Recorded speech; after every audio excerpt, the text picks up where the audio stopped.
नमस्कार. माया जाधव किचनमध्ये आपल्या सगळ्यांचं मनपूर्वक स्वागत आहे. आज आपण कोणतीही रेसिपी बघणार नाही, तर युद्धामुळे सगळीकडे गॅस टंचाई निर्माण झालेली आहे आणि गॅस जपून वापरावा लागत आहे.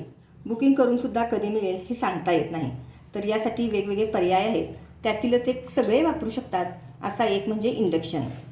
आम्ही जवळजवळ 2020-21पासून हा वापरतो, पण ज्यावेळी गॅस आमचा संपतो त्यावेळेस हे आम्ही वापरतो.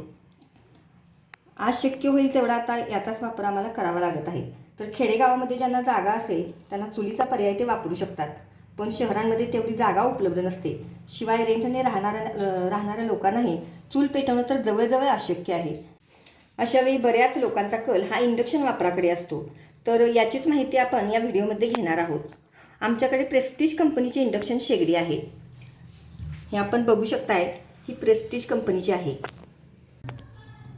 ही शेगडीवरून काचेची आहे आणि खालच्या साईडनं सगळं फायबर आहे. आता हे इंडक्शन आपण कसं वापरायचं ते त्याबद्दल थोडीशी माहिती घेणार आहोत. तर आपण आता हे चालू करूया. मी सॉकेटमध्ये पिन घातलेली आहे आणि याच्यामध्ये ऑन ऑफ जी बटणं आहेत तर त्यावरच आपण ऑन आणि ऑफ करून हे चालू बंद स्क्रीन टच आपण जसा मोबाईल वापरतो तशाच पद्धतीची ही सिस्टीम आहे. तर ऑन केल्यानंतर चालू आणि ऑफ केल्यानंतर बंद होतं. आता याच्यामध्ये मेनू हा ऑप्शन दिलेला आहे. तर या मेनूवरती दाबल्यानंतर हे बरेच मेनू आहेत. Pressure cook, curry, saute, heat milk, idli, deep fry आणि हे दोन आहेत ते एक म्हणजे चपाती किंवा डोसा. आपण त्या तवा ठेवल्यानंतर त्याला जो सेट होईल तोच तवा वापरून चपाती किंवा डोसा करता येतो. आणि व्हिसल प्रीसेट म्हणजे ज्यावेळेला आपण प्रेशर कुकर ठेवणार आहोत तर त्यावेळेला आपल्याला 1 शिट्टी 2 शिट्टी किंवा 5-6 तुम्हाला जेवढ्या शिट्ट्या पाहिजे असतील तेवढ्या आपण याच्यावरती व्हिसल प्रीसेटवरती सेट करून तेवढा आपण लावू शकतो. तर आता आपण बघणार आहोत. आता हे काही ठेवलेलं नाही भांडं, त्यामुळे आपल्याला E0 म्हणजे एरर येतं. तर आपण त्यावरती आता समजा प्रेशर कुकर ठेवला. आता सपाट बुडाचा त्यावरती चालेल असाच आपण प्रेशर कुकर ठेवणार आहोत. तर हा आमचा इंडक्शनचाच प्रेशर कुकर आहे सपाट बुडाचा, त्याच्यामुळे हा चालतो. तर आता आपण कमी पण करू शकतो. आता हे आहे कंट्रोल पॅनल. कमी पाहिजे असेल तर आपण हे बटन प्रेस करून अगदी 100पासून हे चालू होतं आणि वाढवायचं असेल तर हे आपण 500, 900, 1100, 1300 असं बरंच 2200पर्यंत आपण करतो. तर शक्यतो 2200वरती न करता आपण कमी करून मीडियम म्हणजे 500 ते 900च्या दरम्यान ठेवून आपण प्रेशर कुक करू शकतो.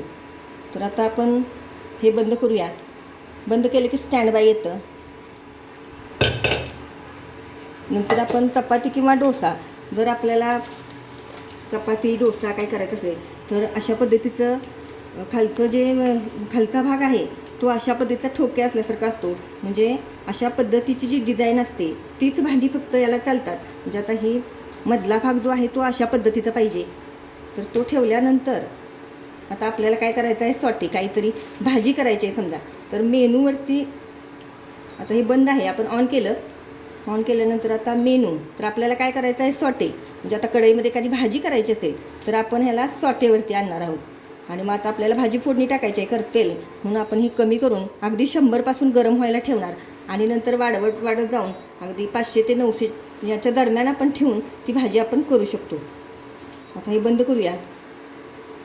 आता दूध जर तापवायचं असेल तर आपल्याला दूध तापवण्यासाठी सुद्धा असंच सपाट बुडाचं पातेलं आपण वापरणार आहोत. तर हे आमच्याकडं आहे, हे इंडक्शनवरचंच आहे. तुमच्याकडं सपाट असेल तर ते तुम्ही वापरू शकता. मग अशा पद्धतीचं हे भांडं शेगडीवरती ठेवून आपण शेगडी चालू करायची. आणि आता मेनूवरती दाबल्यानंतर आपण हीट मिल्क याच्यावरती येणार आहोत. आणि हीट मिल्क याच्यावरती आल्यानंतर 80 अंश सेल्सिअस एवढं, तर त्याला काहीच करता येत नाही. मग 80 अंश सेल्सिअसवरती बराच वेळ अगदी साई येईपर्यंत आपण त्याला ठेवलं तरी त्या पातेल्यातून ते दूध उतू जात नाही. आणि समजा जर आपल्याला 80 अंश सेल्सिअसवरती आपण ठेवले आणि एखाद्या लहान मुलानं जर येऊन ह्या बटनांवरती प्रेस केलं, कुठलं काहीतरी दाबलं, समजा डीप फ्राय किंवा प्रेशर कुक, लहान मुलं कुठलंही बटन दाबू शकतात. तर त्याच्यासाठी हे मध्यंतरी दिले कंट्रोल पॅनलवरती चाइल्ड लॉक. तर आपण चाइल्ड लॉक करून ह्या बटनावरती प्रेस करायचं आणि नंतर ज्या वेळेला आपलं दूध तापतं त्यावेळेला आपण चाइल्ड लॉक त्याच्यावरतीच प्रेस केलं तर ते नंतर आपोआपच चाइल्ड लॉकमधून निघतं आणि बंद होतं. तर ह्यात आपण बंद करूया. बंद केले की स्टँड बायवरती येतं.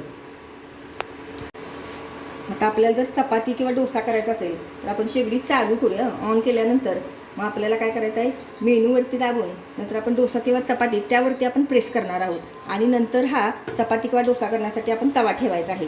आता जर आपला तवा जर योग्य असेल तर DC असं येणार आणि जर वेगळा असेल तर त्याच्यावरती एअर असं येतं.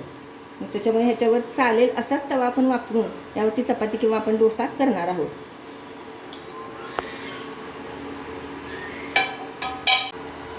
आता यावरती टायमरसुद्धा आपण सेट करू शकतो. जर एखादा पदार्थ शिजायला जेवढा वेळ लागतो तेवढा आपण टायमर लावूनसुद्धा त्या वस्तू आपण शिजवू शकतो. म्हणजे ह्या कंट्रोल पॅनलवरती जेवढं आहे तेवढं सगळं वापरून आपण हे पदार्थ करू शकतो. सगळ्यात महत्त्वाचं म्हणजे आपण यावरती जी भांडी वापरणार आहोत ती एकदम कोरडी असावीत आणि जर पाणी राहिलं असेल तर ते कपड्याने आपण पुसून घेऊन मगच वापरायचे आहेत. आणि ज्यावेळेला आपण हे स्वयंपाक झाल्यानंतर बंद करणार तर इंडक्शन बंद करते वेळी ज्यावेळेला आपण बंद करतो तर ऑफ केल्यानंतर बंद होतं, पण आपण प्लगमधून पिन काढण्याची गडबड करायची नाही. कारण हा पंखा जोपर्यंत चालू आहे, जोपर्यंत मनानं बंद होत नाही तोपर्यंत आपण ती पिन सॉकेटमधून आपण काढायची नाही, म्हणजे जास्त दिवस टिकते शेगडी.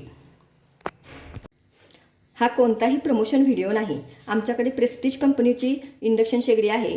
तर आता ही सध्या काळाची गरज म्हणून आता घरोघरी हा इंडक्शन वापरलं जाणार आहे. म्हणून आपल्या सगळ्यांना माहिती असावी. ज्यांना समजत नाही किंवा याबद्दल काहीच माहिती नाही त्यांच्यासाठी हा आम्ही व्हिडिओ केलेला आहे. व्हिडिओ आवडला असेल तर लाईक, शेअर आणि सबस्क्राईब करायला विसरू नका. व्हिडिओ पाहिल्याबद्दल धन्यवाद.